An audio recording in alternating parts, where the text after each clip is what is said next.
Ayan, so good day mga kabani backyard. Andito tayo ngayon sa ating rabitan para mag quick update lang tayo sa ating mga alaga. So update lang naman tayo mga kabani backyard kasi meron tayong mga good news sa ating rabitan. Siguro, but before that, syempre intro muna tayo. Let's go!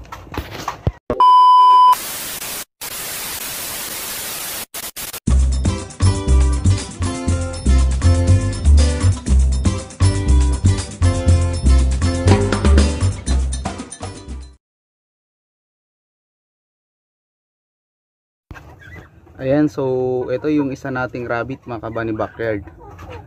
Nagdi-nesting na siya. Ayan, hinihingal tayo kasi naglinis ako mga kabani backyard. Hinihingal ako. Ayan, ito po yung isang sign na buntis at mga anak na ang ating alagang rabbit. Due date niya po ngayon mga kabani backyard. Ayan, medyo late tayo nagbigay or naglagay ng nest box mga kabani backyard. Late na tayo, so hopefully dito siya mag-itlog mga anak mga kabani backyard. Ayan. Ito naman yung back natin, TGFG Cross Cali. Ayan, galing po kay paring Rambo yan mga kabani backyard. So ayan, nawala yung kanyang balahibo sa noo. Ayan mga kabani backyard. So hindi pa natin nagagamit to, 6 months na to. Pinagaling lang natin konti kasi medyo may nagsisimulang manggi, kaya although pagaling na yung manggi niya mga kabani backyard, pero for purpose and preventive measure na din natin na hindi muna natin ginamit.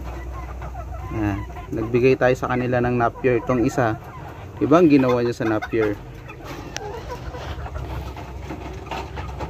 Tapos ito yung isang good news natin mga kabani backyard. Ang anak na tong isa na ating rabbit. Ayan, ayun yung kanyang pan. So kung papansinin nyo mga kabani backyard, nagkon siya ng balahibo kasi nga ayun, malamig yung panahon. Nagkon siya ng balahibo sa kanyang mga kits. 5 po yan mga kabani backyard. Hindi na natin actually pwede naman natin siyang istorbohin dito, pero wag na, no, basta 5 yan. Ayan, hopefully magtuloy mga kabani backyard, no. Tapos itong isa pina-stud na natin to mga kabani backyard. Ayan, so ituloy lang natin yung paglilinis natin dito. Ayan, ito na natin ng nalinisan na natin, bubuhusan natin ng tubig yan mga kabani backyard para dumaloy. Yan, hindi natin maiwasan mga kabani backyard kasi yung mga pabo natin dito na sila namamalagi, kaya tayo na nag-adjust. Tapos tong isa, nanganak to mga kabani backyard, kaso patay lahat yung inanak niya. Sayang nito mga kabani backyard kasi ang breed nito ay G1 PS200 ito mga kabani backyard. Ito ang matindi, ilang beses na false. Pinag-iisipan ko to mga kabani backyard kung anong gagawin ko dito. Ayan, ang ganda pa man din, Harlequin. Ito ay tingin ko 1 year old may gitna, 1.5 ganun siguro. Puro false. Ito, may isa tayong back dito, gagawin nating breeder din ito. Tapos ito yung isa nating produce. Ayan, ginender natin to mga kabani backyard. At maswerte tayo na na doe ito. So gagawin nating future breeder. Tapos ito, hindi ko pa pa-stud mga kabani backyard. Ayan.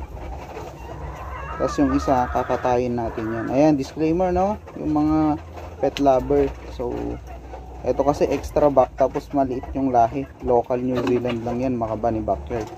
Sayang naman kung ikukan pa natin. Darating kasi yung kapatid ko, syempre nag-request na magkatay. Ayan, yun yung isang in-offer ko. So titignan ko pa kung alin pa dito yung isang kakatayin namin. Hindi po itong mga to mga kabani backyard, mga bantam natin yan, si Rama. Tapos eto, Iniram ko muna yung serama nung kapitbahay. Serama cross bantam daw to eh. Iniram ko mga kabani backyard. Naka free range yan. Nakita ko. Wala naman yung bata. Bata kasi yung may-ari dyan. Pamangkin ko din. Wala siya. So kinuha ko muna. Sabihin ko na lang sa kanya pag nakita ko. Actually hiniram niya naman dati yung isang rooster natin. Ito. Kasi meron din siyang bantam. Kaso ayaw magpa-stud nung bantam niya mga kabani backyard.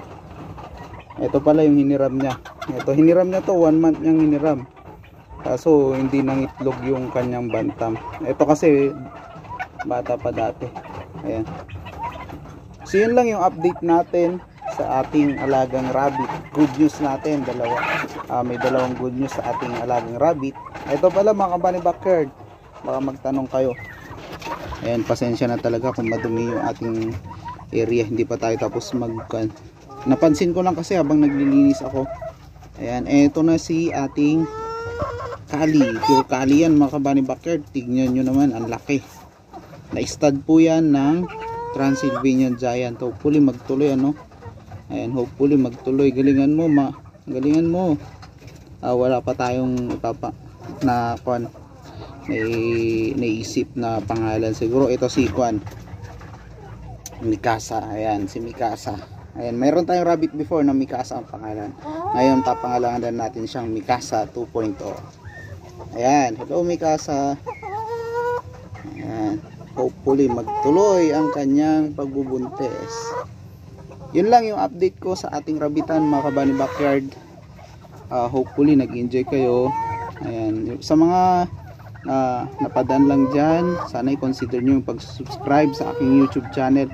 Malaking tulong po yan mga kabani backyard. Happy breeding mga kabani backyard.